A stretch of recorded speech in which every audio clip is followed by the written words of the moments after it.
Prueba ilícita en la 9. Me quedo con la prueba ilícita, les cuento. Prueba ilícita equivale a el fin no justifica los medios. No se vale todo persiguiendo el delito. El límite a la actividad del Estado son mis derechos. Y ojo, no quiere decir que no los puedan restringir. La prueba está que los jueces pueden autorizar una grabación. El punto es, la investigación para restringir derechos tiene que estar bajo control del juez.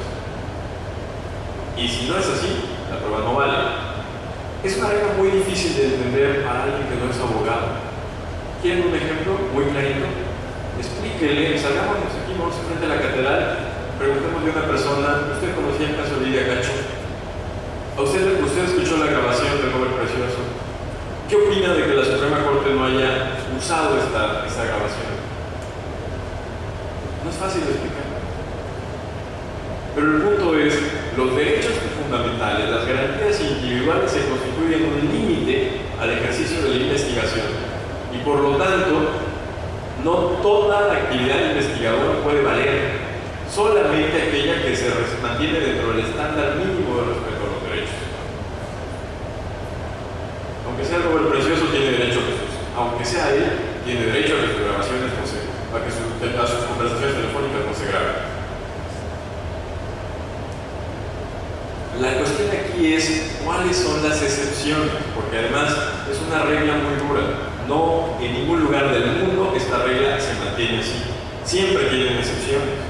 La propia Constitución ya tiene alguna excepción. Dice, una grabación entre particulares sin autorización del juez puede ser aportada como prueba cuando sea una de las partes quien la lleva. Ahí es una excepción, un montón más. El tema es construir un proceso que tenga esa regla general, pero al mismo tiempo que abra la puerta a las excepciones.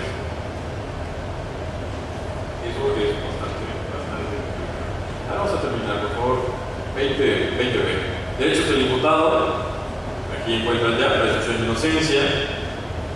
Noten la declaración por guardar silencio. Desaparece la caución, por cierto. Lo cual no quiere decir que lo tengamos que sacar de los códigos, pero ya no se entiende como derecho constitucional a salir bajo caución. ¿Por qué? Porque la lógica es distinta. Acuérdense lo que habíamos discutido hace rato.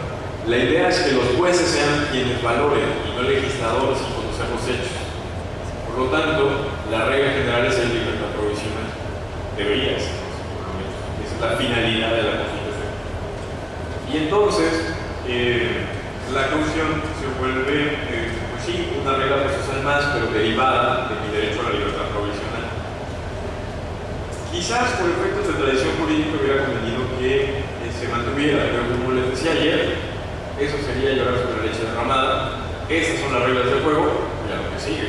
¿Cómo construimos sobre el tema? ¿Cómo garantizamos que efectivamente la prisión preventiva no sea una regla general? Además, por favor.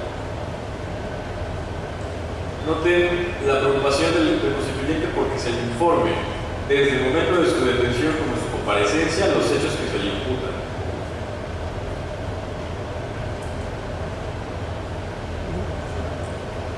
Aquí se ve la contradicción entre derecho, digamos, garantista y derecho penal del enemigo. Por eso les decía ayer lo de Ferrayoli con Torquemada. Todo el mundo tiene derecho, pero aquel que se ha acusado de delincuencia organizada, no le vamos a decir que lo acusa. Lo cual tiene mucha lógica también porque los testigos protegidos en este país tenían todo menos protegido. Hasta en los periódicos salieron. Salen. En fin.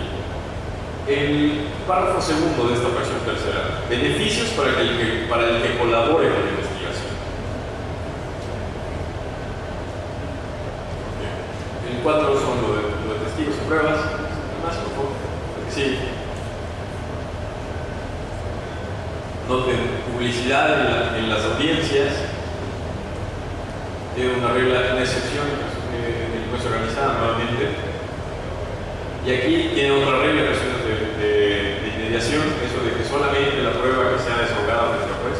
Aquí tiene lo anterior sin perjuicio del derecho del imputado de objetarlas o impugnarlas, pero podrán tener valor probatorio las pruebas irrepetibles. Sí, por favor. note, profesor, gigantes, esa idea de que quiero ver si el Ministerio Público enseña lo que llevas, muéstrame tu obligación previa, y eso de que tienes que ir con la jurisprudencia de la Corte que dice que tiene derecho a acceso. La idea aquí se tiene que romper o se busca modificar. ¿Por qué? Porque por un lado, lo que tiene el Ministerio Público no es, digamos, prueba hasta que no se desahogue frente al juez. Y dos, ya a nivel constitucional se establece la regla de acceso.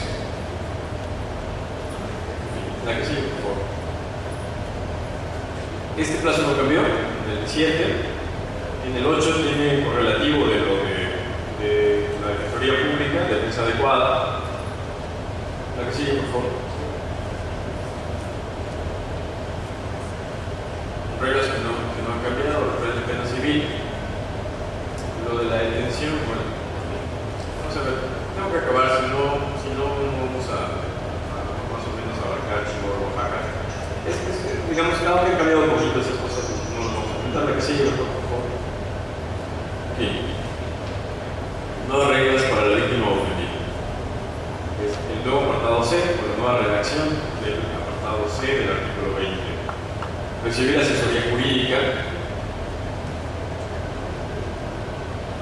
La idea de coadyuvar, ojo, puede que sea interesante para los casos donde no hay acción penal privada, pero esta regla también existirá, digamos, será matizada derivando de la manera en que la acción penal privada sea configurada en los códigos de las leyes locales. Luego, debe tener un recurso nuevo para cuando considere que el Ministerio Público no ha desahogado una diligencia que tenía que desahogar.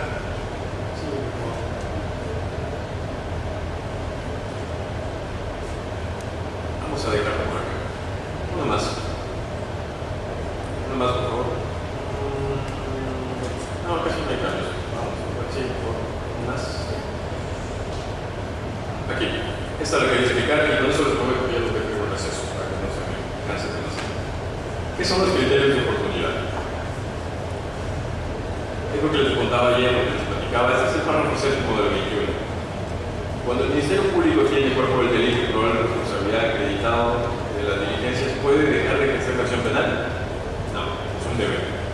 Los criterios de oportunidad implican que el Ministerio Público, aún en presencia, y ya no hablando de cuerpo del delito, sino de los datos que acrediten la existencia del hecho que la ley califica como delito y de la probabilidad de que exista responsabilidad penal, aún en presencia de todas estas pruebas, que son menos ahora, pero aún teniendo esas pruebas, el Ministerio Público puede decidir no ejercer la acción penal, no acusar. La Constitución se lo autoriza. Ya no siempre tiene que acusar. Ahora bien, cuando el Ministerio Público le dé sobrecarga, así lo dice ya no. Cuando la ley se lo autoriza, lo que tiene que es una revisión constitucional.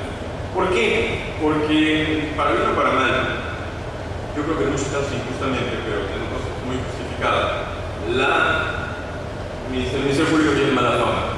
Y como se diría, como me dijeron una vez, se trata de que el Ministerio Público no entienda que los criterios de oportunidad se pueden leer de otra manera. El Ministerio Público diga, esta es mi oportunidad. Y entonces todo se vuelva una cuestión de decidir en un ejercicio discrecional. El tema es solamente poder dejar de ejercer la acción penal, aún teniendo los elementos, cuando estén en uno de los supuestos legales. Es decir, son criterios de oportunidad no abiertos, sino tasados. Pero es una regla completamente nueva que rompe todo ese principio de legalidad que hasta este momento teníamos, digamos, como uno de los parámetros más estrictos del proceso penal mexicano. Bueno, entonces, si les parece bien, 5 minutos. Yo empiezo en 5 minutos para platicar de Chihuahua y Nuevo León.